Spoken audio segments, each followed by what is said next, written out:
नमस्कार, गुलिस्तान न्यूज़ डोगरी च थोड़ा स्वागत ते आऊँ थोड़ा कन्नै देवेंद्र सिंह। सुरक्षा बलें पास आतंकी दे सफाई गित्तै चलाए जा करदे अभियान च अज्ज एक होर कामयाबी सुरक्षा बलें गी थ्होई है।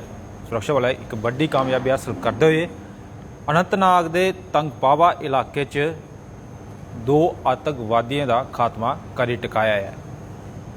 जानकारी के मुताबिक ये जड़ा कल तरकाल है जड़ा ये एनकाउंटर जड़ा टाकरा शुरू हुआ हा ते ओहदे बाद जड़ा ये लगातार जड़ा चला करदा है ते ओहदे बाद एक आतंकी की जड़ा इस दौरान जड़ा मारा गया। ओहदे बाद अज जड़ा भ्यागलै भी एक जड़ा आतंकी उत्थे मारा गया। इस चाली कन्नै 2 आतंकियों का जड़ा सुरक्षा बल है उत्थे खात्मा जड़ा करी टकाया है।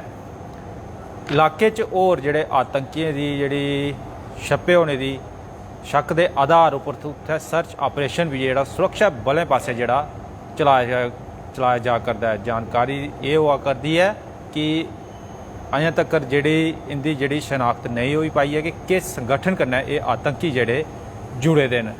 ते फिलहाल जी खबर ये आई है कि अजें तक सिर्फ 2 आतंकियों का जोड़ा सफाया जोड़ा उत्थे किया गया है। किश हथियार भी जोड़ा उत्थों बरामद होए न, सुरक्षा बलें जोड़े हासिल किए हैं।